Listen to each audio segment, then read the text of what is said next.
नमस्कार, वणक्कम, सत श्री अकाल। कैसे हैं प्रभु? भाई टक्कर आज बड़ी कमाल की होने वाली है। एक तरफ मनप्रीत और मनिंदर आमने सामने होंगे, वो दो खिलाड़ी जिनकी जड़ें पंजाब में हैं। दूसरे मैच में टक्कर होने वाली है महाराष्ट्र की दो टीम्स की। कल जो दो कमाल की टक्करें हुई थी उनका भी थोड़ा सा ब्यौरा दूंगा। कल जो सवाल पूछा था ढेरों जवाब आए। 5 भाग्यशाली लोग जो चुने गए हैं रैंडमली, जिन्होंने सही जवाब दिया, उनके नाम बताऊंगा। आज का सवाल भी पूछूंगा, एक बहुत ही प्यारे कबड्डी प्लेयर की कहानी भी सुनाऊंगा और आपको यह भी बताऊंगा कि कौन से खिलाड़ी आप खरीद सकते हैं इस ऐप पर। स्वागत आप सबका एक्सचेंज 22 प्रेजेंट्स सुनील के सूत्र में।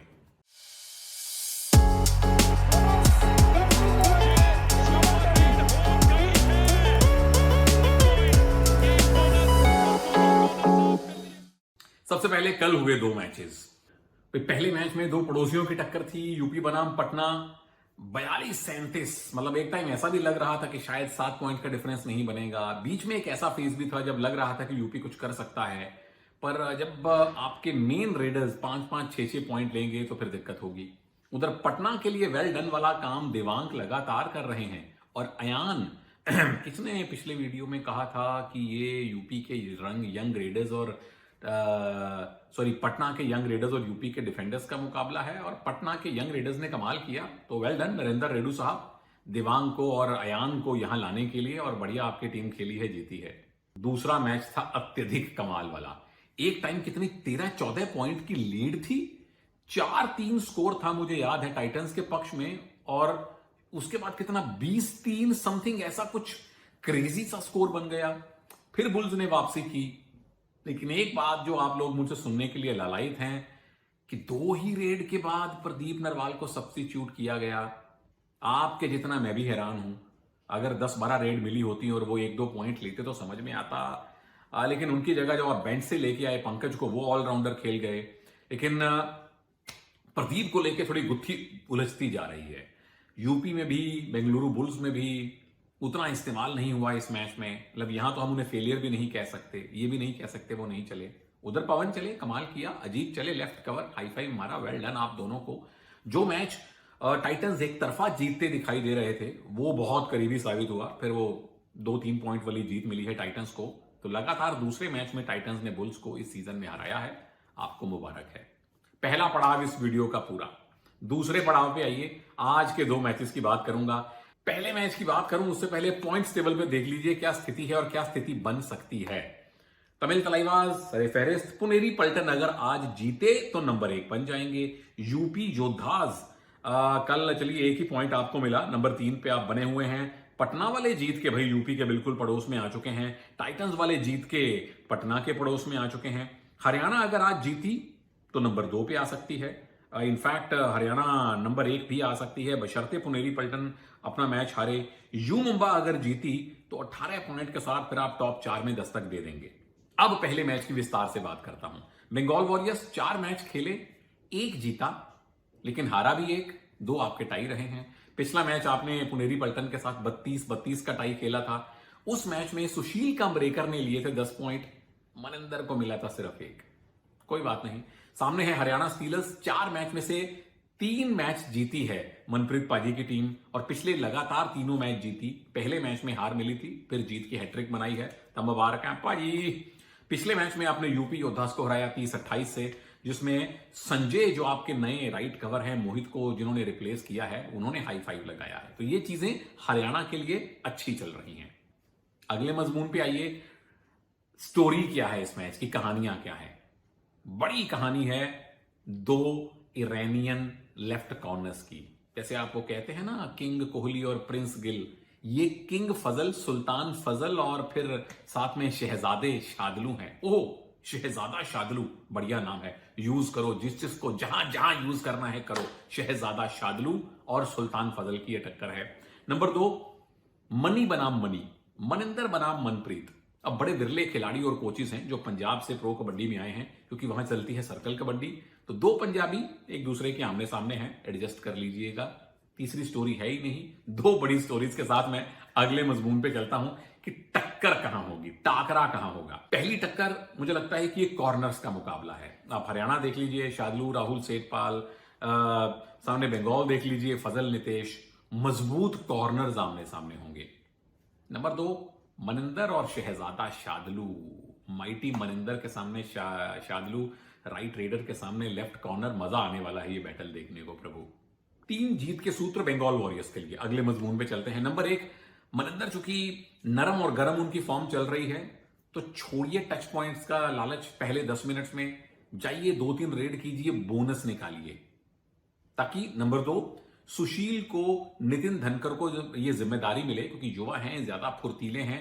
जाके अटैक कीजिए, खास तौर पे कॉर्नर्स पे, और आपको पता है किस किस कॉर्नर का शिकार करना है।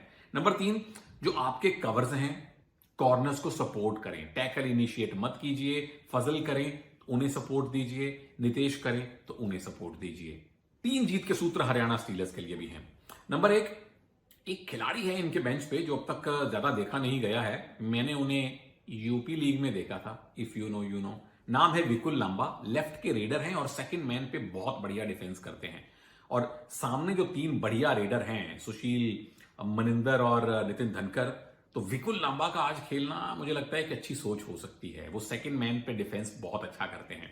सूत्र नंबर 2, जब भी इन तीनों रेडर्स पे आप अटैक करें डिफेंस में, तो 3 मैन अटैक होना चाहिए। लेफ्ट कॉर्नर लेफ्ट इन और कवर, या राइट कॉर्नर राइट इन और कवर।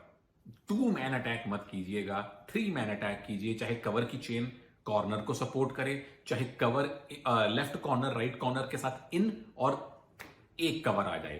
3 मैन अटैक करेंगे तभी मनिंदर जैसे तगड़े रेडर को आप पकड़ पाएंगे। और नंबर 3, अपनी रेडिंग में कोशिश कीजिए कि second man to second man खेलें, या अगर लेफ्ट से रेड हो रही है तो कॉर्नर टू सेकंड मैन खेलें। फजल को थोड़ा सा तंग कीजिए, परेशान कीजिए। एक्स फैक्टर इस मैच में बंगाल वॉरियर्स के लिए अभी भी मैं मनिंदर सिंह को मानता हूं। ठीक है, पिछले मैच में नहीं चले, पर हरियाणा की मजबूती है डिफेंस। मनप्रीत की मजबूती रहती है डिफेंस। उस डिफेंस को तोड़ने की कुव्वत मन्नी पाजी में है। और उधर सामने जो नए राइट कवर चल रहे हैं, संजय, उन पे होनी चाहिए नजरें। क्या आप राइट रेडर मनिंदर को रोक पाएंगे? एक्सचेंज 22 की ऐप अगर आपने डाउनलोड नहीं की है प्रभु लोग, तो कर लीजिए। लिंक नीचे डिस्क्रिप्शन में मिल जाएगा। वहां ऐप को खंगालिए। आसान ABC वाली इंग्लिश में पूरी जानकारी दी गई है। मैं समझ गया, आप तो आराम से समझ जाएंगे। कोई दिक्कत हो तो हेलो बोलिए, कस्टमर केयर को कॉल कीजिए। हर खिलाड़ी के सामने उसका एक प्राइस लिखा रहता है।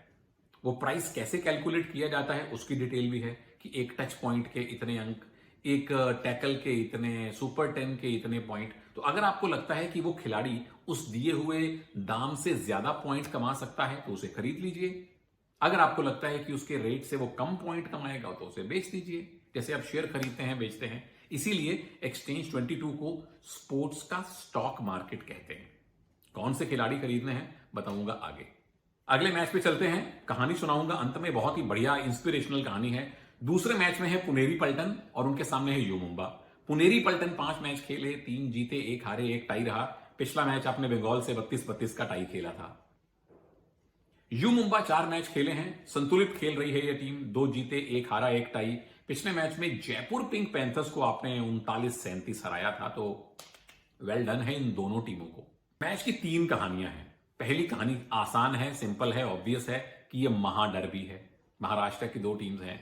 दूसरी कहानी, दोनों टीम के कोचिस एक ही एरा में कबड्डी खेले हैं। BC रमेश पुनेरी पल्टन के और गुलाम रेजा मजंदारानी ईरान के एक ही एरा, वो 2002, 3, 4 वाला जो एरा है ना, खूब कबड्डी खेले हुए हैं एक दूसरे के सामने। एशियन गेम्स में तो नहीं खेले क्योंकि 2006 में ईरान आया था, लेकिन एशियन चैंपियनशिप्स में जरूर खेले होंगे। कहानी नंबर 3, जीवा अन्ना अब पुनेरी पल्टन के बेंच पे बैठते हैं और शुरुआती कुछ सीजन यू मुंबा के डिफेंस की रीड हुआ करते थे। टक्कर किसकी होगी? Battles to watch out for. Number 1, Aslam और उनके हम शक्ल अजीत चौहान। जब इस सीजन पहले मैच में मैंने पहली बार उन्हें खेलते देखा तो मेरा पहला रिएक्शन ये था कि भाई ये तो असलम का क्लोन है। वैसा ही मुझे उनका चेहरा मोहरा लगता है। लेफ्ट से रेड करते हैं, उतने ही फुर्तीले हैं। पिछले मैच में सुपर 10 भी लगाया था। तो महाराष्ट्र के ये 2 रेडर आमने सामने होंगे। ये बैटल बड़ी रोमांचक होने वाली है। नंबर 2, दोनों टीम का डिफेंस बड़ा बैलेंस्ड है, इसीलिए रेडर्स इस मैच को डिसाइड करने वाले हैं कि कौन सी टीम जीतेगी। 2 जीत के सूत्र प्यारे प्यारे पुनेरी पल्टन के लिए हैं। नंबर 1, अजीत के खिलाफ खासतौर पे अग्रेसिव डिफेंस दिखाइए।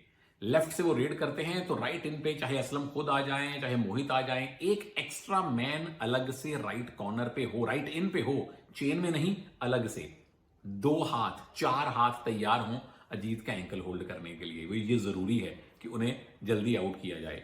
सूत्र नंबर 2, मुझे लगता है कि पंकज मोहिते से शुरुआत करवाइए। राइट के रीडर होने का एडवांटेज मिलेगा। कॉर्नर कवर कॉम्बिनेशन को तोड़िए। सुनील कुमार वहां जो चेन लेके खड़े होंगे उसको तोड़ने का जिम्मा पंकज मोहिते के नाम होना चाहिए। यू मुंबा के लिए भी जीत के 2 सूत्र हैं। नंबर 1, रेडिंग में मुझे लगता है कि अग्रेसिव स्टार्ट कीजिए। अब जब अजीत बढ़िया फॉर्म में हैं तो कोई ऐसा कारण नहीं कि आप ढीली शुरुआत करें। 10 मिनट खेल के देखिए, 15 मिनट अग्रेसिव। अगर आपका डिफेंस सेट है, चल रहा है, तो अग्रेशन के साथ खेलिए। रेडर अगर पॉइंट ला रहे हैं तो खेलिए, नहीं तो फिर गेम को धीमा कीजिए। फॉर्मेशन 5-2 ले आइए। अनिल चपराना, गुलाम रेजा दोनों माहिर हैं 5-2 खेलने के। यह भी निर्भर करेगा कि पुनेरी पल्टन के रेडर क्या कर रहे हैं, क्योंकि वो भी कोई 15-20 पॉइंट लेने वाले रेडर नहीं है। हर रेडर 5-5, 6-6 पॉइंट लेता है। अगर तो आपके कंट्रोल में मैच रहे तो ठीक, अगर उनके रेडर आपके नियंत्रण में रहे तो ठीक, नहीं तो फिर 5-2 जिंदाबाद है प्रभु। एक्स फैक्टर, एक तरफ पंकज मोहिते रहेंगे, सामने से अजीत रहेंगे, क्योंकि दोनों टीम्स का डिफेंस इतना अच्छा है, इसीलिए ये 2 रेडर्स आज मैच की दिशा और मैच का नतीजा तय कर सकते हैं, ऐसा मुझे लगता है। अब अगले मजमून पे आते हैं। कहानी सुनाता हूं आपको। वो खिलाड़ी जो पुनेरी पल्टन में खेल चुका है, वो खिलाड़ी जो यू मुंबा में खेल चुका है, वो खिलाड़ी जो बंगाल में अभी खेल रहा है, नाम है फजल अत्राचली। कितने ऐसे खिलाड़ी हैं जिनके नाम आप गिना सकते हैं जिन्होंने 4 एशियन गेम्स खेले हों, 2010, 2014, 2018, 2022, और 3 में तो वो कैप्टन भी थे। मुझे लगता है कि शायद एक और प्लेयर निकलेंगे, कोरिया के नाम में भूल रहा हूं, उनके अलावा और कोई ऐसा खिलाड़ी नहीं जिसने कबड्डी में 4 एशियन गेम्स खेले हों। वो एक बात है। दूसरी बात, जब फजल ने शुरुआत की प्रो कबड्डी की तो यू मुंबा में सुरेंद्र नाडा के साए में थे। जब सुरेंद्र नाडा 2016 एशियन गेम्स सैफ गेम्स में भारत का प्रतिनिधित्व करने गए तो फजल को मौका मिला और उन्होंने तकरीबन हर मैच में हाई फाइव लगाया और बता दिया कि वो कितने कमाल के डिफेंडर हैं। फिर पटना में गए तो जिस भी टीम में उसके बाद गए उस टीम के नियमित लेफ्ट कॉर्नर हुए, जिस भी टीम में बाद में रहे उसके कैप्टन बने। और सबसे बड़ी खूबसूरती मुझे ये लगती है फजल की कि ईरान से आकर, अब भारत में और ईरान की भाषा फारसी में जमीन आसमान का अंतर है। हाँ, हम यहां अपनी भाषा में फारसी के कुछ शब्द जरूर इस्तेमाल करते हैं, जैसे कुर्सी, पहलवान, वर्जिश, ये बहुत सारे शब्द हैं जो फारसी से आते हैं, लेकिन भाषा अलग है। उन्होंने भारत में आके काम चलाऊ हिंदी भी सीखी है, थोड़ी सी अंग्रेजी भी सीखी है, कंधे पे हाथ रख के खिलाड़ियों को प्रोत्साहित भी करते हैं। जब भी मैच से पहले देश का राष्ट्रगान गाया जाता है तो उसका कुछ हिस्सा, खासतौर पे जया है, फजल भी गाते हैं। यू मुंबा की टीम या कोई भी टीम मंदिर जाती है, वो भी जाएंगे, माथे पे टीका लगाएंगे और मैंने इनफैक्ट उनका इंटरव्यू किया, मैंने उनको हेलो बोला, उन्होंने मुझे राम राम सुनील सर कह के मेरा अभिवादन किया। तो कहने की बात यह है कि ईरान से आकर भारत में खेलते हुए फजल अत्राचली एक भारतीय ही बन गए हैं।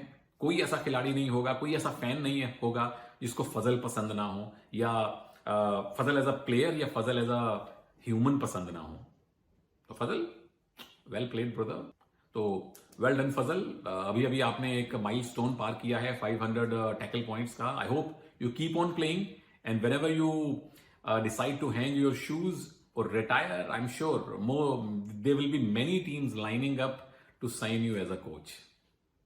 चलिए, अब मैंने कल सवाल पूछा था कि कम से कम 3 ऐसे शख्सों के नाम बताइए जो बेंगलुरु बुल्स और टाइटंस दोनों में रह चुके हों।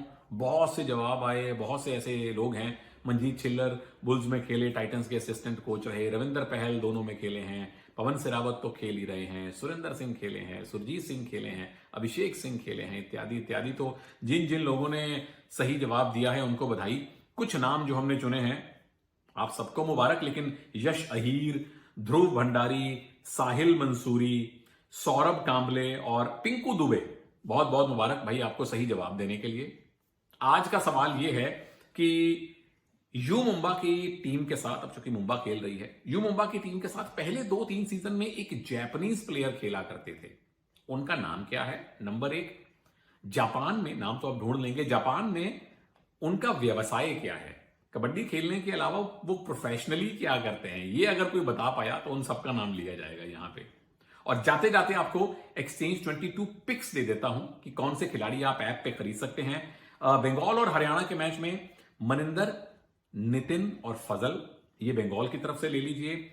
विनय, शादलू और शिवम, ये हरियाणा की तरफ से ले लीजिए। दूसरे मैच में पुनेरी पल्टन की तरफ से पंकज मोहिते, असलम इनामदार और गौरव खत्री को लीजिए। और यू मुंबा की तरफ से अजीत तो होने ही चाहिए, साथ में मंजीत भी होने चाहिए, और साथ में सुनील कुमार को रख लीजिए। सुनील नाम के लोग बुरे नहीं होते हैं। If you know you know. बहुत बहुत धन्यवाद। फिर मिलूंगा आपसे अगले वीडियो में। इजाजत दीजिए। नमस्कार। जय हिंद।